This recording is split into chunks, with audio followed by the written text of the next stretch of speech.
Dr. Cláudio, ele está no processo, tá certo? Em favor da família de Anne Marie. Eu vou falar com ele aqui, por telefone aqui, com o Dr. Cláudio. Dr. Cláudio, boa tarde. Boa tarde aos seus para prestar os esclarecimentos que fazem necessário acerca desse caso que é tão polêmico, que já demorou tanto tempo. A sociedade merece realmente uma explicação, não da minha parte, porque sou apenas o assistente do Ministério Público, mas do próprio Ministério Público e do Judiciário, já que é um nebuloso, um caso esquisito, clama realmente a atenção de todos nós da sociedade. Eu queria lhe fazer alguns questionamentos e eu começo exatamente com o seguinte: esse crime de Anne Marie, ele já vai 1 ano e 5 meses que aconteceu. Durante todo o percurso desse processo, houve uma prisão de um rapaz chamado Danilo, que teve convivência com Iane. Logo depois esse rapaz foi solto. O outro suspeito nesse caso, que é um rapaz chamado David Braga, se eu não me engano esse é o nome. Esse inclusive, ele está sendo colocado na cena do crime porque foi encontrado resíduo de pele, material genético nas unhas de Iane, que pertence a ele. Porém, há uma suspeita de que esse crime não tenha acontecido apenas por uma pessoa junto com Iane, mas que tenha tido uma outra pessoa. Seriam 3 pessoas na cena do crime. Eu pergunto ao senhor, doutor Cláudio Diniz, é uma pergunta um tanto quanto complicada, mas eu gostaria que o senhor tentasse responder. Quando acontece isso num processo como esse que está acontecendo com Anne Marie, pode-se dizer que houve erro na investigação? Houve falha na investigação? Fernando, como eu disse, esse é um caso que reclama providências rápidas, enérgicas e urgentes. Infelizmente, durante todo o período de investigação, tivemos inúmeras falhas.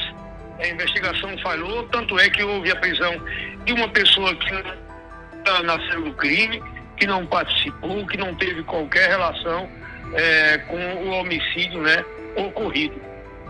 O fato de ter uma terceira pessoa na cena do crime é prova técnica que não admite mais qualquer defesa, mais qualquer possibilidade de mudança, porque é uma prova técnica através de uma polícia. Agora, o que a investigação falhou foi em apontar que essa terceira pessoa que estava na cena do crime. As lesões sofridas pela vítima são lesões de defesa, ela estava amarrada, e esse material genético de uma terceira pessoa, aí a própria investigação através da Polícia Civil, o próprio Ministério Público já deveria ter, eu vou inclusive solicitar que isso seja motivo de uma nova investigação, da reabertura da investigação, para chamar as pessoas que são mais aproximadas desse que foi identificado como suspeito do material que foi encontrado da vítima, Anne Marie. De modo que é necessário que se dê uma explicação. Não se pode, Fernando, depois de mais de 1 ano, tem crimes que a gente vê ocorrer no país que em menos de 10, 15 dias há uma solução. Aponta-se quem são as pessoas que são acusadas, os investigados, mas nesse caso, prova técnica que aponta no sentido de uma terceira pessoa da cena do crime, não se sabe até agora, sequer se especula quem seria essa terceira pessoa. Então, assim, é uma coisa que causa uma tristeza muito grande, e eu acho que para a família muito mais ainda, em saber que a perda de Anne Marie tem sido realmente postergada, uma investigação mais célere, inclusive, que dê respaldo a um processo, a um sumário de culpa, a uma instrução processual, onde as pessoas apontadas como partícipes, como autores ou intelectuais do crime, eles possam ser presos e expiar pelo crime cometido. Então, é uma situação que causa espanto, que causa espécie para a sociedade de Cajazeiras, para a sociedade da Paraíba, para todo o Brasil. Nós tivemos no último sábado o Dia Internacional da Mulher, e eu me recordava, nessa ocasião, de que muitos crimes de feminicídios perpetrados contra mulheres, eles são investigados e rapidamente tem solução de investigação e de condenação dos autores, dos algozes. Nesse caso em particular, infelizmente, ao longo desse 1 ano e meio, a gente está caminhando para 2 anos, não tem sequer ainda pessoas, apenas de um deles que estava na cena do crime, o material genético é compatível com o encontrado com a vítima, mas a pessoa que estava na cena do crime não se tem sequer indício de quem seja. Eu acho que a polícia tem que fazer, através de uma determinação judicial ou do próprio Ministério Público, uma abertura de chamar as pessoas que têm ligação com essa pessoa que tem o genético encontrado na vítima, para saber, verdadeiramente quem foram os assassinos. Ganhar tempo para esquecer, porque parece ser esse o intuito do acusado e da outra pessoa que participou, que é levar no esquecimento, para que quando chegar o momento do júri, o nosso povo realmente, ele esquece muito as coisas que acontecem ao longo do tempo. Eu acho que é essa a estratégia da defesa, para tentar ganhar tempo e chegar no júri e tentar fazer com que a sociedade tenha esquecido esse tenebroso ato criminoso ocorrido na cidade de Cajazeiras. Eu quero falar.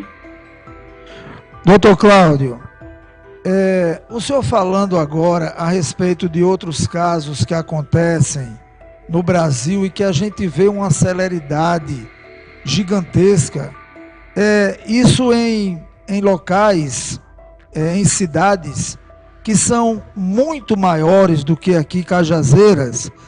Por exemplo, infelizmente nós tivemos agora, não faz nem 3 ou 4 dias, eu acho, o caso lá em São Paulo, da menina Vitória.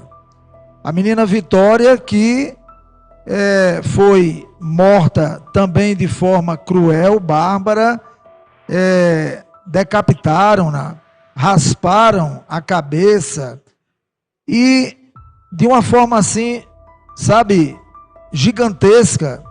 A polícia está conseguindo elucidar o crime, um crime que já tem 16 ou 17 pessoas já intimadas, ouvidas, algumas até já presas.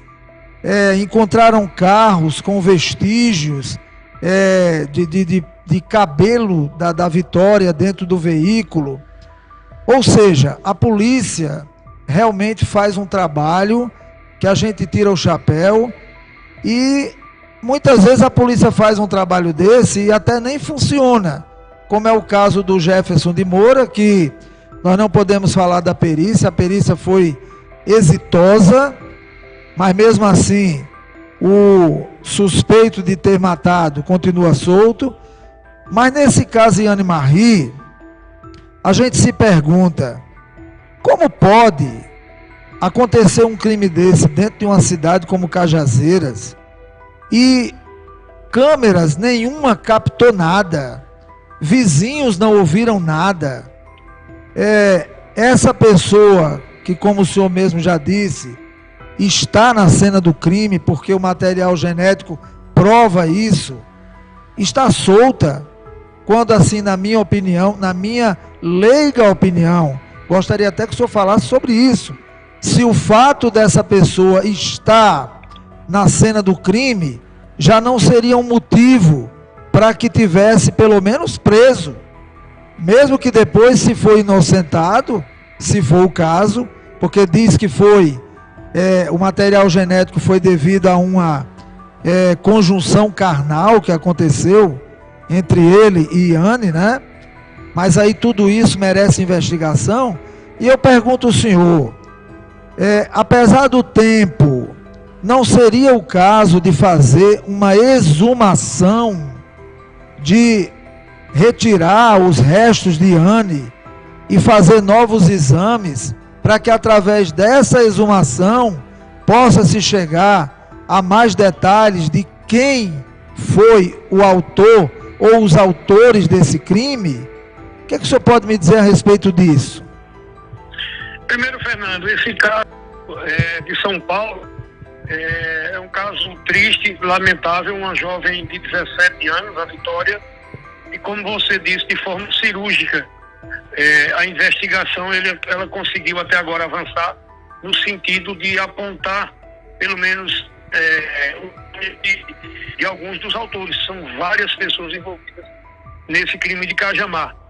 É lamentável que numa cidade do tamanho de Cajazeiras a gente saiba que tiveram 3 pessoas na cena do crime, a vítima e mais 2 algozes, e até essa data de 1 ano e meio a gente não tenha condições de apontar quem são os assassinos, pelo menos um deles. Um já está devidamente provado através da prova pericial de que existia material genético dele na vítima. Então esse vai ter que produzir uma prova muito convincente de que, tendo material genético dele na vítima, não esteve com ela no momento em que ela foi assassinada. Mas tem uma terceira pessoa, e essa terceira pessoa está andando nas ruas normalmente, como se nada tivesse acontecido.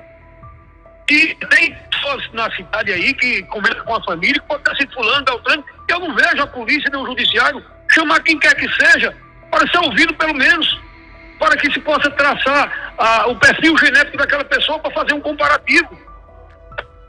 Que a sociedade comece a se indignar com esse tipo de coisa.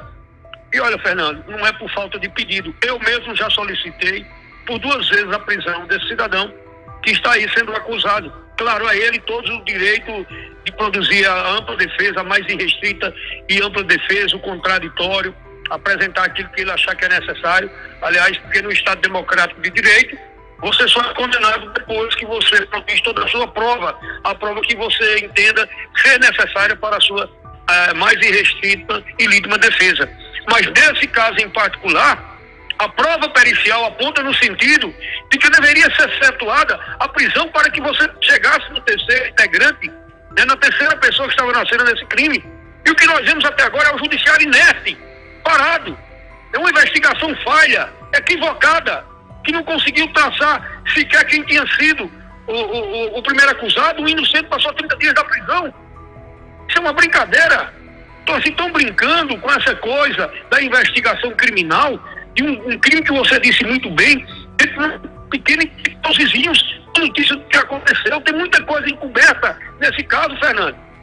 Assim, a gente fica indignado, porque na nossa atuação na advocacia criminal, a gente tem visto muita gente se safar, né? A prova está enrustida, a prova está difícil, a investigação mal conduzida, termina nesse tipo de coisa, de pessoas passando em brancas nuvens, como se inocentes fossem, porque a investigação ela não consegue ser séria, comprometida com a sociedade como deve ser.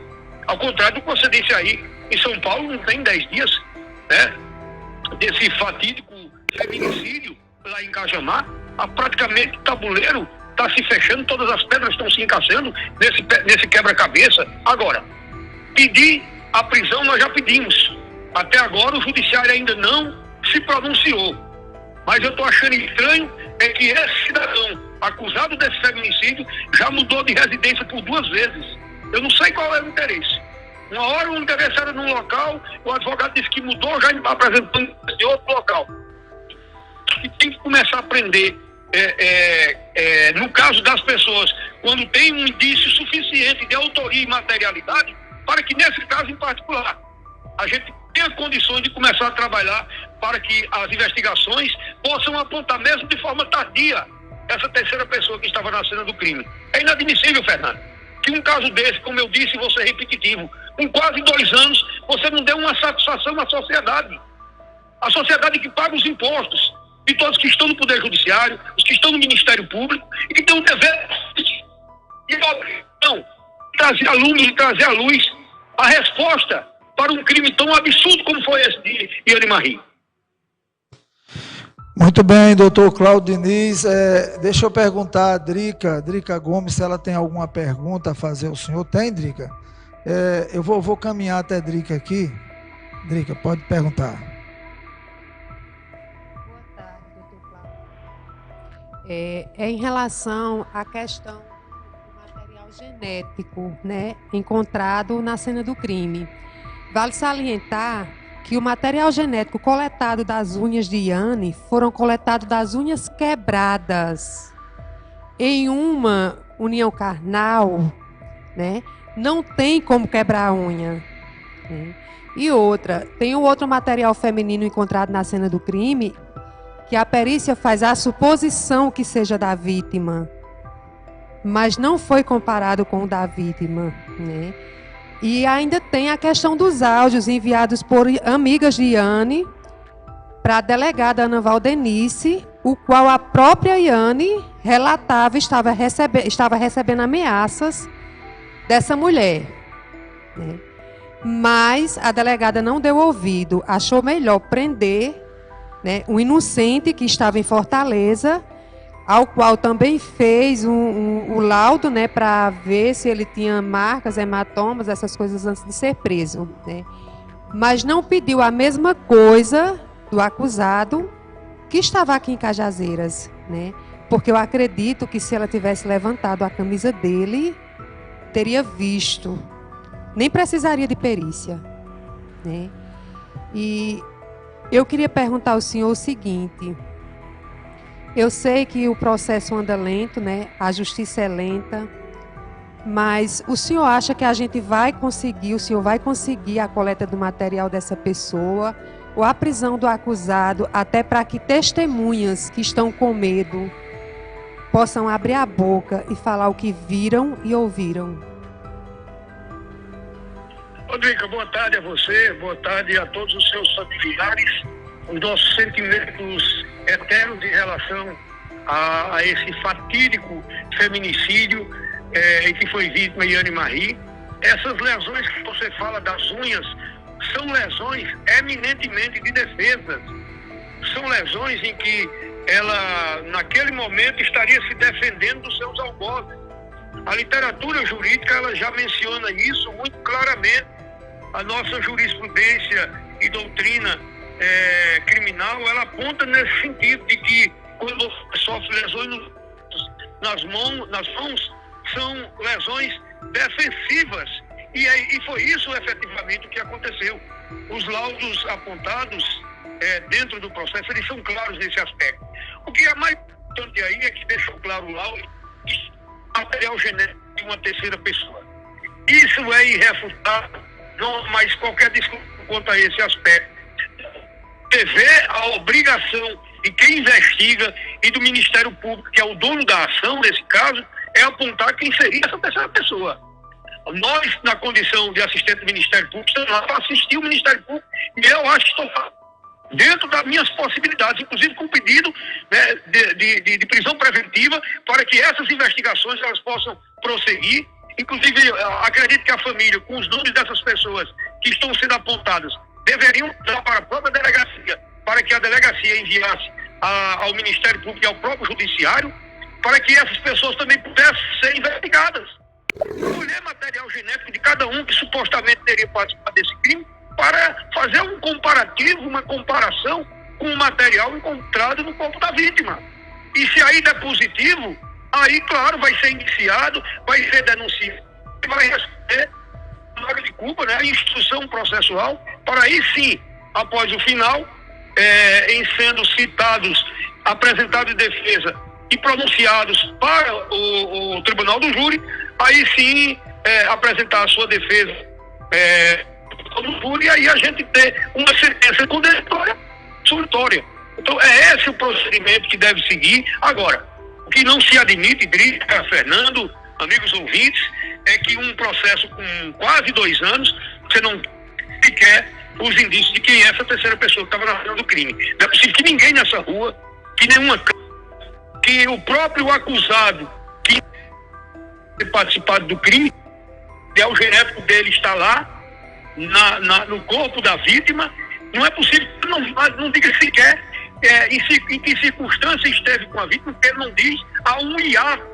Há um espaço muito grande entre o que ele menciona em sua defesa e o momento que supostamente a vítima teria sido assassinada. É esse ato, é esse interregno, é esse tempo em que é preciso se investigar quem eram as pessoas que estavam com o suposto acusado. Aí, Cajazeiras, numa cidade toda, não se sabe naquele dia que ele estava, com quem ele andou, onde ele foi, uma casa que não era um lugar ermo, que era um lugar que tem uma vizinhança. Então, todas essas circunstâncias, Fernando, complicadas. Agora, se nós chegarmos a paz como acusado, aí sim a justiça terá falhado. E na hora que você tem falha da justiça por uma investigação equivocada que não chegou aos cometedores do crime, quem vai perder com isso é a sociedade. Quem estará prejudicado é a sociedade, porque esse mesmo crime ele pode ser repetido com os mesmos requintes de crueldade que foi feito com Iane Marri. Então eu quero conclamar aqui ao Judiciário, ao Ministério Público, à Delegacia de Polícia, para que mandem trabalho conosco, com a família. Nós queremos uma resposta, e essa resposta é uma obrigação desses órgãos para com a sociedade, para com a família, para que a gente tenha um julgamento justo ao final. Se efetivamente foram essas pessoas que praticaram o crime, como de fato a prova pericial em relação a uma delas está muito clara dentro do processo, que seja condenada. Mas o que não se pode fazer é se omitir a participação dessa outra pessoa que efetivamente esteve na cena do crime. A prova técnica pericial apurada, ela é muito clara e evidente nesse sentido.